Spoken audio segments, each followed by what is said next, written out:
নমস্কার বন্ধুরা, শ্যামলীর জীবনের পাঁচমিশালিতে সকলকে স্বাগত জানাই। আজকে আপনাদের কাছে নিয়ে এসেছি একটা নতুন ধরনের লাউ ঘন্ট। আপনারা তো প্রায় প্রত্যেকেই লাউ ঘন্ট চিংড়ি মাছ দিয়ে করেছেন, কিভাবে করেছেন সেটাও প্রায় ভিডিওতেই দেখা যায়। বা জিরে আদা মানে জিরে ফোড়ন, শুকনো লঙ্কা ফোড়ন। কিন্তু আজকে আপনাদেরকে আমি দেখাবো অন্য রকম একটা লাউ ঘন্ট করে।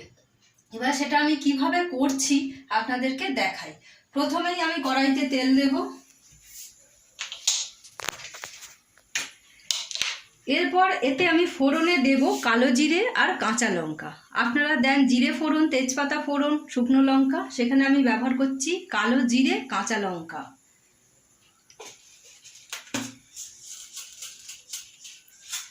এখানে দিয়ে দিলাম কালো জিরে ফোড়ন।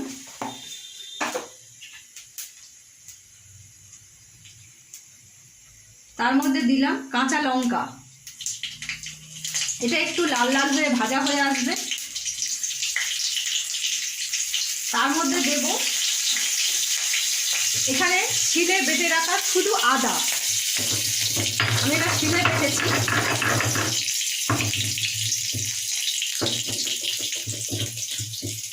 এর মধ্যে দিয়ে দিলাম আদা বাটা।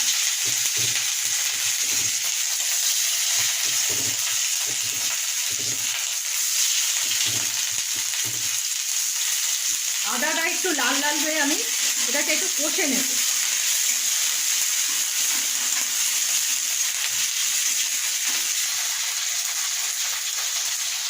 আদাটা কষতে কষতে তার মধ্যে আমি দিয়ে দেব টমেটো কুচি। টমেটো কুচি দিয়ে নাড়তে নাড়তে তার মধ্যে নুন হলুদ দিয়ে দেব। আর একটা জিনিস আমি দেব, সেটা হচ্ছে চিংড়ি মাছ। চিংড়ি মাছটা আপনারা অনেকেই লাউ ঘন্টটা হয়ে যাওয়ার পরে চিংড়ি মাছটা ওপর থেকে ছড়ান, কিন্তু আমি চিংড়ি মাছটা দেব এই আদা টমেটো কষাতেই আমি চিংড়ি মাছটা দিয়ে দেবো। আমি এখানে চিংড়ি মাছটা আগে থেকেই ভেজে রেখেছি। আর কাঁচা লঙ্কার কুচিগুলো আমি দিয়ে দেব। এর মধ্যে আমি নুন হলুদ সামান্য মিষ্টি দিয়ে আমি এটা করতে থাকবো।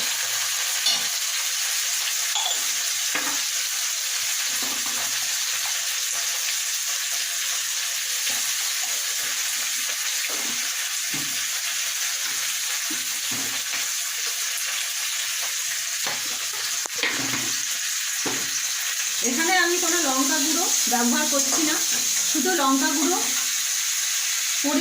গুঁড়োর পরিবর্তে আমি কাঁচা লঙ্কা দিয়ে দিচ্ছি। চিংড়ি মাছটা একটু ভাজা ভাজা, এটা ভাজা হয়ে গেলে, এই মশলাটা ভাজা ভাজা হয়ে গেলে আমি চিংড়ি মাছগুলো দেবো। দেওয়ার পরে আমি কুচানো লাউগুলো এর মধ্যে ছেড়ে দেবো।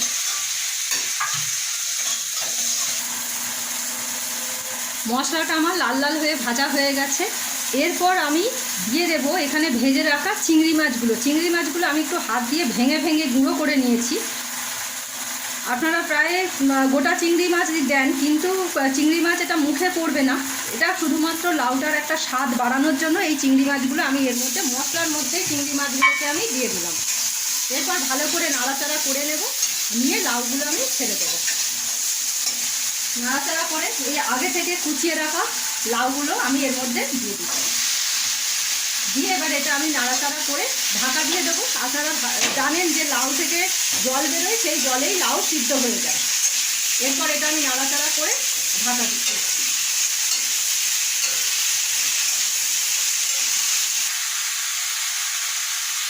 আমি লাউটা দিয়ে দিয়েছি কড়াইতে। এরপর সমস্ত মশলা চিংড়ি মাছ একসাথেই মিশে গেল।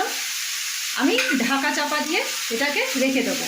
এরপর লাউয়ের মধ্যে নিজস্ব একটা জল বেরোবে, সেই জলেই এটা সিদ্ধ হতে থাকবে। এরপর আমি আরও একটা রেসিপি আপনাদের দেখাতে থাকবো। ততক্ষণ লাউটা সিদ্ধ হোক। তেলাপিয়া মাছের ঝাল, সেটা আমি কিভাবে করি আপনাদেরকে দেখাচ্ছি।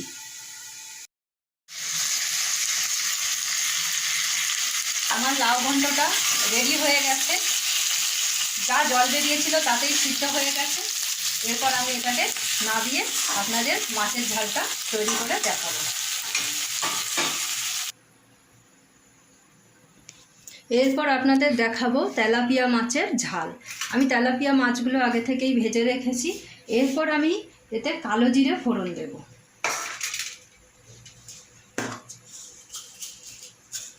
কালো জিরেটা একটুখানি ভাজা মতো হয়ে গেলে তার মধ্যে আমি ছেড়ে দেব কাঁচা পেঁয়াজ।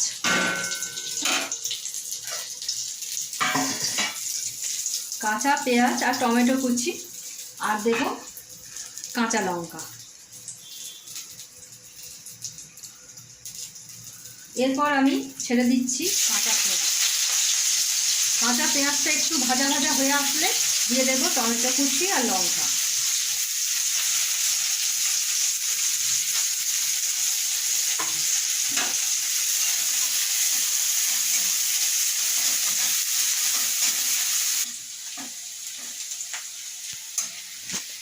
পেঁয়াজটা লাল লাল হয়ে ভাজা হয়ে গেছে। এরপর আমি কাঁচা লঙ্কা টমেটোগুলো দিয়ে দেবো। এগুলো দিয়ে নাড়াচাড়া করবো যতক্ষণ না এটা ভাজা ভাজা হয়ে আসছে। তার মধ্যে আমি নুন আর হলুদ দিয়ে দেবো। এই রান্নাগুলো করা খুবই সোজা, আপনারা বাড়িতে চেষ্টা করে দেখুন এবং তৈরি করুন, খান, খুবই ভালো লাগবে। আমার যে লাউ চিংড়ি রেসিপিটা আপনাদের দেখালাম, লাউ চিংড়ির রেসিপিটা খুবই সোজা এই করাটা। আর কোনো ঝঞ্ঝাট নেই, কী ফোড়নে দেবো ভাবতে হবে না, শুধুমাত্র একটু কালো জিরে আদা দিয়েই লাউ ঘন্ট হয়ে গেল। আর কুচো কুচো করে একটু চিংড়ি মাছ আগেই দিয়ে দেবেন, দারুণ টেস্ট হবে। আপনারা খান, তৈরি করে আপনারা বুঝতে পারবেন, আমার কথাই নয়, মানে রান্নাটা নিজেরা করুন, তবে বুঝতে পারবেন যে আমি সত্যি বলছি কি না। আর এই মাছটাও আমি আজকে এইভাবে করছি, আপনারা দেখুন, তেলাপিয়া মাছের ঝাল একটু অন্য ধরনের, খেয়ে দেখবেন, খুবই টেস্টি হবে। এরপর আমার এটা ভাজা ভাজা হয়ে গেলে তারপরে আমি এর মধ্যে জল দিয়ে জল দেবো। তারপর ঝোলটা টকবক করে ফুটে উঠলে আমি তার মধ্যে মাছগুলো ছেড়ে দেবো। এটা ততক্ষণ ভাজা হবে। মশলাটা আমার লাল লাল করে ভাজা হয়ে গেছে। এরপরে আমি মাছগুলো ছেড়ে দেবো। মাছগুলো দিয়ে তারপরে একটু নাড়াচাড়া করে তাতে জল দিয়ে দেবো।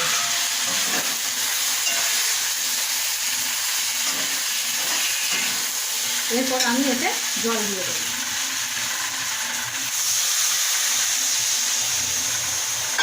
এরপর আমি এটা চাপা দিয়ে দেবো। ঝোল ফুটে উঠলে নামিয়ে পরিবেশন করব। আজকে আপনারা দেখলেন আমি দুটো মেনু দেখালাম। মেনুগুলো প্লিজ দেখবেন এবং লাইক শেয়ার কমেন্ট করবেন। আমার রান্না কেমন হচ্ছে আপনারা বাড়িতে নিজেরা তৈরি করবেন, তৈরি করে খাবেন এবং সকলকে খাওয়াবেন। আর একটা দুঃখের বিষয়, আমি যে রান্নাগুলো করছি আপনাদের কাছে পাঠাতে পারছি না, তার জন্য আমি খুবই দুঃখিত। তার জন্য আপনারা প্লিজ কিছু মনে করবেন না। অতি অবশ্যই আমার ভিডিওগুলো দেখবেন, সাবস্ক্রাইব করবেন, লাইক করবেন, শেয়ার করবেন, কমেন্ট করবেন, এই আশা রেখে আজকে বিদায় নিচ্ছি। আর আজকে দুপুরের লাঞ্চ আশা করি খুব জমাটি হবে।